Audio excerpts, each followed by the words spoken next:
கர்த்தருடைய பரிசுத்த நாமக்கு ஸ்தோத்திரம். இந்த ஸ்லாக்கியத்தை அடிகளுக்கு தந்த கர்த்தருக்கு ஸ்தோத்தரிக்கிறேன். கடந்த ஒரு சில வாரங்களாக ஒரு 2 மாதங்களாக நாம் எபேசியர் 5ஆம் அதிகாரத்தை பற்றி கேட்டுக்கொண்டிருக்கிறோம். அதை கேட்டிருக்க நாம் அதிலிருந்து நம்ம என்ன கற்றுக்கிட்டோம் அப்படின்றத தான் இந்த ஷேரிங். ஒரு சில விஷயங்களை மாத்திரம் நான் உங்கள் மத்தியில் சொல்லி கடந்து செல்ல இருக்கிறேன். இந்த திருமண வாழ்க்கையின் வெற்றி என்னன்னு நம்ம இந்த தலைப்பில் நம்ம இங்கே பார்க்கலாம். எபேசியர் 5:32. எபேசியர் 5:32 நானே வாசிக்கிறேன். இந்த ரகசியம் பெரிது, நான் கிறிஸ்துவை பற்றியும் சபையை பற்றியும் சொல்கிறேன். இந்த ரகசியம் பெரியதுன்னு சொன்னால் முன்னாடி வசனம் நம்ம சொல்லணும். இது நிமித்தம் மனுஷன் தன் தகப்பனையும் தன் தாயையும் விட்டு தன் மனைவியுடன் இசைந்திருப்பான் அப்படின்றது. இது அதனால தான் என்னது அடுத்தது, இந்த ரகசியம் பெரிது, நான் கிறிஸ்துவை பற்றியும் சபையை பற்றியும் சொல்லுகிறேன் அப்படின்னு சொல்கிறாங்க. இப்போது தேவன் என்ன பண்ணுறான்னா, ஒவ்வொரு காரியத்துக்கும் ஒரு எக்ஸாம்பிளை முன்ன வைக்கிறாங்க. நிறைய உவமைகளை சொல்லி தேவனுடைய ராஜ்யத்தை குறித்து என்ன பண்ணுறாங்க, நமக்கு எக்ஸ்பிளைன் பண்ணுறாங்க. அதே போல் தான் இந்த இடத்துலையும் மனுஷிகமான இந்த உலக பிரகாரமான ஒரு வாழ்க்கையை கொண்டு என்ன பண்ணுறாங்களாம், தேவனுடைய ராஜ்யத்தை என்ன பண்ணுறாங்க, அவங்க ஒப்பிடுறாங்க. ஏன்னா அந்த குடும்ப வாழ்க்கையில் 5 முக்கியமான நோக்கங்கள்னு நம்ம பார்த்தோம். திருமண வாழ்க்கையின் 5 முக்கியமான நோக்கங்கள்னு பார்த்தோம். அந்த 5 முக்கியமான நோக்கங்கள் என்னென்னா, முதலாவது தேவன் நம்மளை தனிமையாக இருப்பது நல்லதல்ல அப்படின்னு நம்மளை திருமண வாழ்க்கையில் இணைத்தார். 2வது நம்ம என்ன பண்ணணும், பலுகி பெருகணும் அப்படின்னு சொன்னார். 3வதாக தனிமையாக இருப்பது, அதாவது ஒற்றுமையாக இருக்கணும். நம்ம மனைவியும் கணவனும் எப்படி இருக்கணும், ஒற்றுமையாக இருக்கணும். 4வதாக திருமண வாழ்க்கையிலே சுவிசேஷத்தை வெளிப்படுத்தும்படியாக நம்ம திருமணத்தை ஏற்படுத்தினார். 5வதாக ஆவிக்குரிய வாழ்க்கையிலே நம்ம பலுகி பெருகும்படியாக இந்த 5 நோக்கங்களையும் நம்ம பார்த்தோம். இந்த 5 நோக்கங்களில் எனக்கு தக்க விசேஷமாய் நான் உணர்ந்து கொண்ட ஒரு நோக்கம் அப்படின்னா, இந்த 4வது நோக்கம் சுவிசேஷத்தின் நிமித்தம் அதாவது திருமணத்தின் நிமித்தம் என்ன பண்ணுறாரு, சுவிசேஷத்தை வெளிப்படுத்துகிறார். அது எப்படி வெளிப்படுத்துகிறாரு அப்படின்னு நான் கொஞ்சம் சொல்கிறேன் உங்களுக்கு.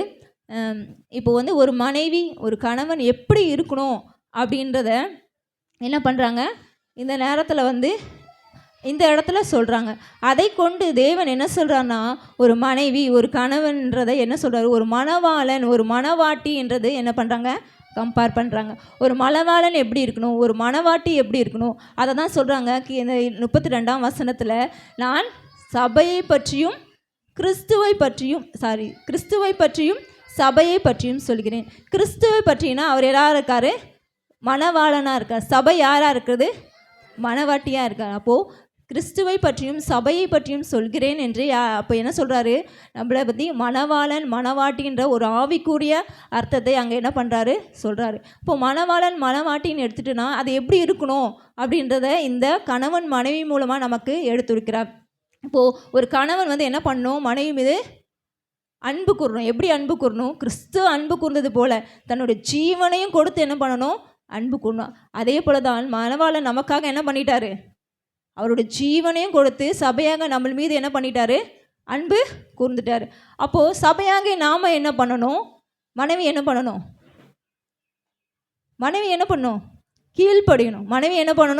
கீழ்ப்படியணும். அப்போது சபையாக நாம் அவள் கீழ்ப்படியணும். என்ன பண்ணணும், அவருடைய வழியில் நடக்கிறது, அவருடைய வார்த்தைகளை கேட்பது, அவர் வசனங்களை பின்பற்றுவது, இதுதான் அவருக்கு நம்முடைய வாழ்க்கையில் கீழ்ப்படிவான காரியம். அப்போது இந்த சுவிசேஷத்தை நம்முடைய வாழ்க்கையில் எப்படி திருமண வாழ்க்கையில் கொண்டு வந்திருக்காங்கன்னா, தேவன் நம் மீது அன்பு வைத்திருக்கிறார். நாம் அவருக்கு என்ன பண்ண, சபையாக நாம் அவருக்கு கீழ்ப்படிய வேண்டும்.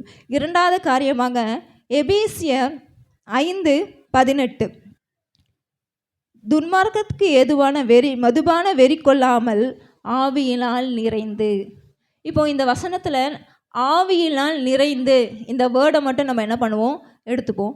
ஆவியினால் நிறைந்து அப்படின்னா, இத்தனை நாட்கள் நம்ம என்ன யோசிப்போம்னா, நம்ம சபைக்கு போவோம், அங்கே அந்நிய பாஷையை பேசுவோம், நம்ம குதிப்போம், வல்லமை இறங்கும், அபிஷேகம் இறங்கும்.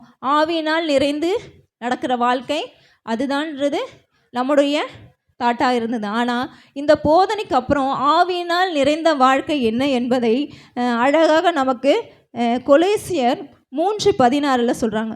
கொலோசியர் 3:16 எடுத்து வாசிக்கலாம். கிறிஸ்துவின் வசனம் உங்களுக்குள்ளே சகல ஞானத்தோடும் பரிபூர்ணமாக வாசமாய் இருப்பதாக. போதும். இதில் மெயினாக என்னென்னா, கிறிஸ்துவின் வசனம் உங்களுக்குள்ளே பரிபூர்ணமாய் வாசமாய் இருப்பதாக. அப்போது ஆவியில் நிறைந்து வாழ்கிற வாழ்க்கை என்ன? கிறிஸ்துவின் வசனம் நமக்குள்ளே பரிபூர்ணமாய் இருப்பது தான் எனது ஆவியிலே நிறைந்து வாழ்கிற வாழ்க்கை. வெறும் அபிஷேகம் நிறைய வந்தால் அந்த ½ அன் ஹவர் ஜெபிச்சுட்டு அந்நிய பாஷையில் பேசிட்டு ஒரு வல்லமை பெற்றுட்டு போகிற ஒரு வாழ்க்கை கிடையாது. ஆவியில் நிறைந்து வாழ்கிற வாழ்க்கை என்பது அனுதினமும் ஒவ்வொரு நிமிஷமும் தேவனுடைய வசனத்தினால் நிறைந்தவர்களாய் அவருடைய வசனத்தை தியானிக்கிறவர்களாய் நம்ம வாழ்வது தான் எனது ஆவியில் நிறைந்து வாழ்கிற வாழ்க்கை. அது அடுத்த வசனம் எபேசியர் 5:19 நம்ம படிக்கலாம். எடுத்தவர்கள் வாசிங்க. எபேசியர் 5:19.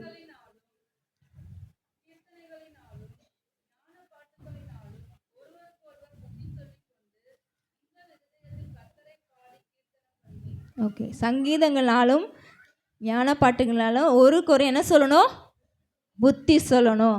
அப்போ இந்த புத்தி சொல்லணும் அப்படின்ற அந்த வேர்டு என்னென்னா, நம்ம உடனே 1 மணி நேரம் கூப்பிட்டு ஒவ்வொருத்தரையும் பக்கத்தில் உட்கார வச்சு மனைவியோ இல்லை கணவரையோ கூப்பிட்டு 1 மணி நேரம் என்ன பண்ணக்கூடாது?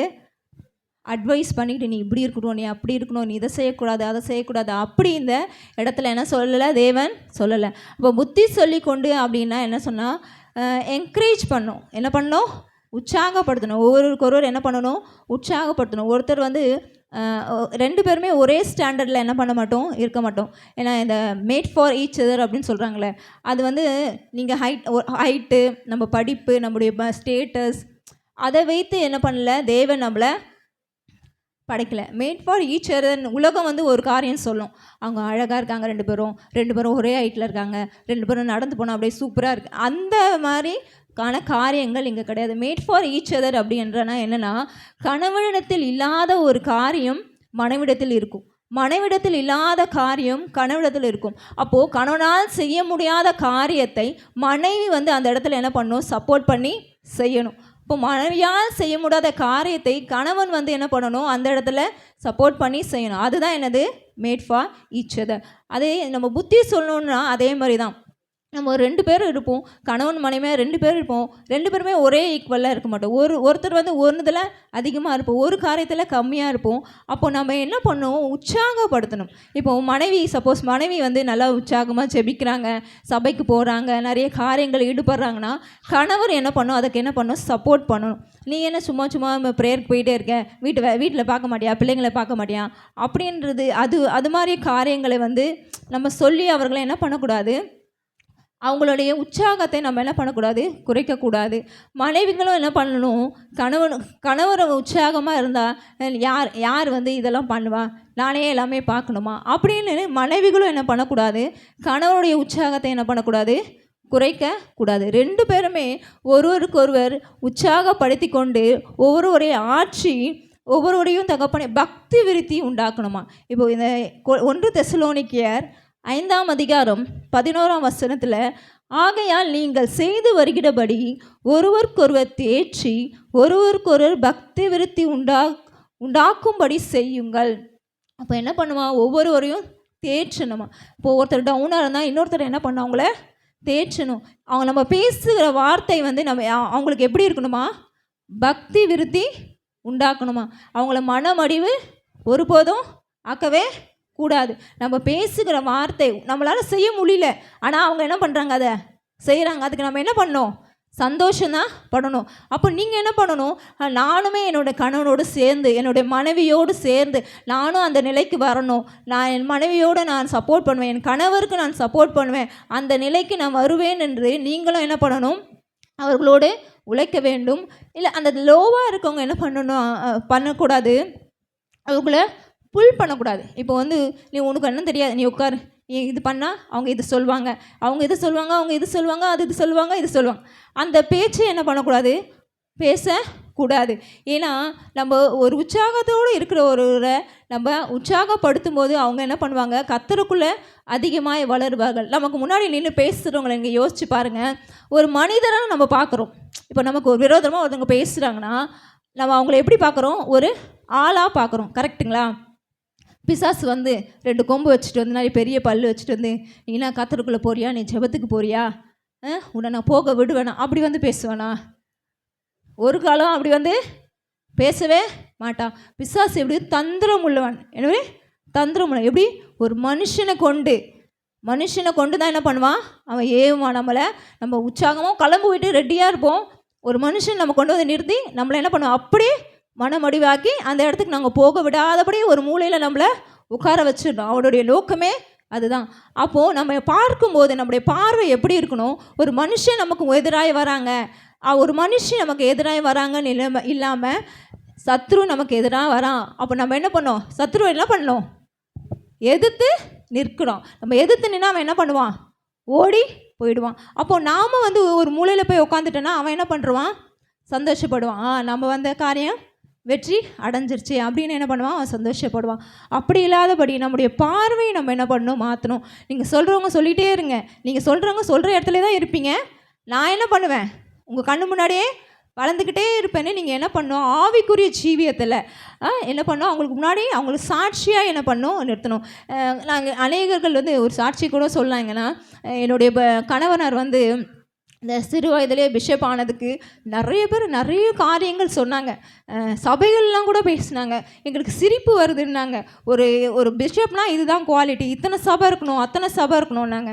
ஆனால் எதற்குமே அவர் என்ன பண்ணல, செவி கொடுக்கல. தேவன் எனக்கு இந்த காரியத்தை கொடுத்தா நான் தேவனுக்காக உழைப்பேன், தேவனுக்காக ஓடுவேன் என்று அவர் போயிட்டே இருந்தார். இன்றைக்கு என்னுடைய கணவனாரை அநேகருக்கு சாட்சியாக நிறுத்திருக்கிறார் தேவன்.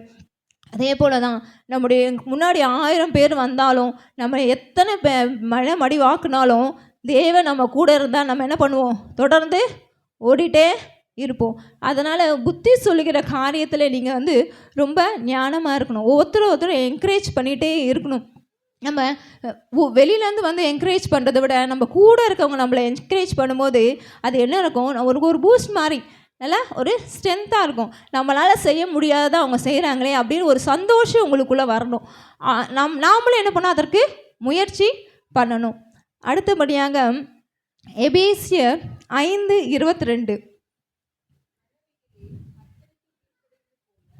ஓகே, மனைவிகளே கர்த்தருக்கு கீழ்ப்படிங்க போல. அதே போல் எபேசியர் 5:25 படிங்க பார்க்கலாம். புருஷர்களே உங்கள் மனைவியில் அன்பு கூறுங்கள். இப்போ 2 விஷயம் சொல்லியிருக்காங்க. மனைவி கீழ்ப்படியணும், புருஷர் அன்பு கூறணும். ஏன் இங்கே 2 விஷயம் சொல்லியிருக்காங்கன்னா, ஏன் இதை மாற்றி சொல்லலாம்ல, புருஷர்களே அன்பு கூறுங்கள், புருஷர்களே கீழ்ப்படிங்கள், மனைவியே அன்பு கூறுங்கள் அப்படின்னு மாற்றி சொல்லியிருக்கலாம்ல. ஆனால் தேவன் ஏன் இதை வந்து ஸ்பெசிஃபிக்காக சொல்லியிருக்காருன்னு நம்ம இதை புரிஞ்சுக்கணுன்னா நம்ம எடுத்து வாசிக்கலாம். ஆதியாகமம் 3:16. ஆதியாகமம் 3:16 எடுத்தவர்கள் வாசிக்கலாம். ஸ்ரீயை நோக்கி, கர்ப்பவதியாக இருக்கும்போது உன் வேதனையை மிகவும் பெருக பண்ணுவேன், நீ வேதனையோடு பிள்ளை பெறுவாய். இதுதான் நம்முடைய கண்டென்ட். உன் ஆசை உன் புருஷனை பற்றி இருக்கும், அவன் உன்னை ஆண்டு கொள்வான் என்றார். போதகர் சொல்லும்போது இது ஒரு நெகட்டிவான ஒரு சிம்பிள்னு சொன்னார். ஞாபகம் இருக்குங்களா உங்களுக்கு? இது வந்து அன்பாக இருக்காங்களே, அவன் ஆசை பற்றி இருக்கும், இதை நம்ம எப்படி இருப்போம், பாசிட்டிவாக எடுத்துருப்போம். ஆனால் இது ஒரு சாபத்தின் விளைவாய் வந்த காரியம். அப்போ இது ஒரு நெகட்டிவ். ஏன்னா இங்கே என்ன சொல்கிறாங்கன்னா, உன் ஆசை உன் புருஷனை பற்றி இருக்கும், அவன் உன்னை ஆண்டு கொள்வான். ஆண்டு கொள்வதுன்னா என்னென்னா நம்மளை அவங்க அதிகாரம் செலுத்துவது. ஓகேங்களா?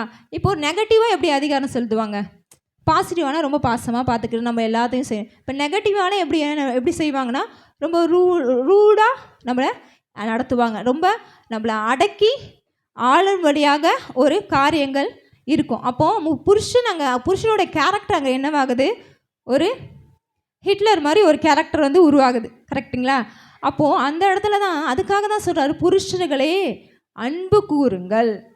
அப்போது அந்த கடுமையான நிலையை விட்டு, அந்த சாபத்தை விட்டு மனைவியின் மீது நீ என்ன பண்ணணும்? அன்பு கூற வேண்டும் அப்படின்றதான் தேவன் என்ன பண்ணுறாரு, அந்த இடத்துல நமக்கு கட்டளையாய் கொடுத்திருக்கிறார். இப்போ மனைவின்னு பார்த்தீங்களா, உன் ஆசை உன் புருஷனை பற்றி இருக்கும் அப்படின்னு. அதுக்கு என்ன அர்த்தம்னா, நாம் என்ன பண்ணணும், அவரை நம்ம கண்ட்ரோலில் கொண்டு வரணும் அப்படின்றது மனைவியோட எண்ணம். அப்போது அந்த எண்ணத்தை என்ன பண்ணணும், மாற்றணும். அது சாபத்தினால் வந்த ஒரு விளைவு, அதை மாற்றணும். அப்படின்றதுக்காக மனைவிக்கு என்ன சொல்கிறாரு, மனைவியிலே கீழ்ப்படியுங்கள் அப்படின்னு என்ன பண்ணுறாரு, தேவன் சொல்கிறார். இந்த சாபத்திலிருந்து நமக்கு விடுதலை கொடுக்கும்படியாக, அந்த சாபத்திலிருந்து அந்த ஆதாம் ஏவாள் பண்ணின பாவத்தின் நிமித்தம் நம் மீது வந்த சாபத்தினை நீக்கும்படியாக தேவன் என்ன பண்ணுறாரு, இங்கே எபேசியர் 5ஆம் அதிகாரத்தில் மனைவிக்கும் கணவருக்கும் ஒரு கட்டளையாய் கொடுக்குறார். அன்பு கூறுங்கள், கீழ்ப்படியுங்கள் என்று நமக்கு தேவன் என்ன பண்ணுறாரு, கட்டளையாய் கொடுக்கிறார். இந்த காரியத்தை நம்ம அநேகருக்கு நம்ம வாழ்க்கையில் பின்பற்ற என்ன வரும், மறந்துடும். நம்ம கேட்குறோம், நம்ம என்ன பண்ணுறோம், அதோட கடந்து சென்றுடும். இங்கே இருக்கும்போது ஒரு உற்சாகம் இருக்கிறது. இந்த இடத்த விட்டு நம்ம கடந்து சென்ற பிறகு நம்முடைய ரெகுலர் லைஃப் அதுதான் நம்முடைய வாழ்க்கையில் அதிகமாக என்ன பண்ணியிருக்கு, பற்றி பிடித்து கொண்டிருக்குது. அப்படி இல்லாதபடி நம்ம கேட்ட நம்முடைய வார்த்தையின்படி நம்ம நிலைத்திருப்போம். ஆனால் நம்ம இந்த எபேசியர் 5ஆம் அதிகாரத்தில் சொல்லப்பட்ட எல்லா ஆசீர்வாதங்களும், ஆவிக்குரிய ஆசீர்வாதங்களும் சரி, உலக பிரகாரமாக ஆசீர்வாதங்களும் சரி, நம்ம அடையும் என்று தேவன் நமக்கு வாக்கு கொடுக்கிறார். கர்த்தர் தாமே இந்த வார்த்தைகளை ஆசீர்வதிப்பாராக. ஆமென்.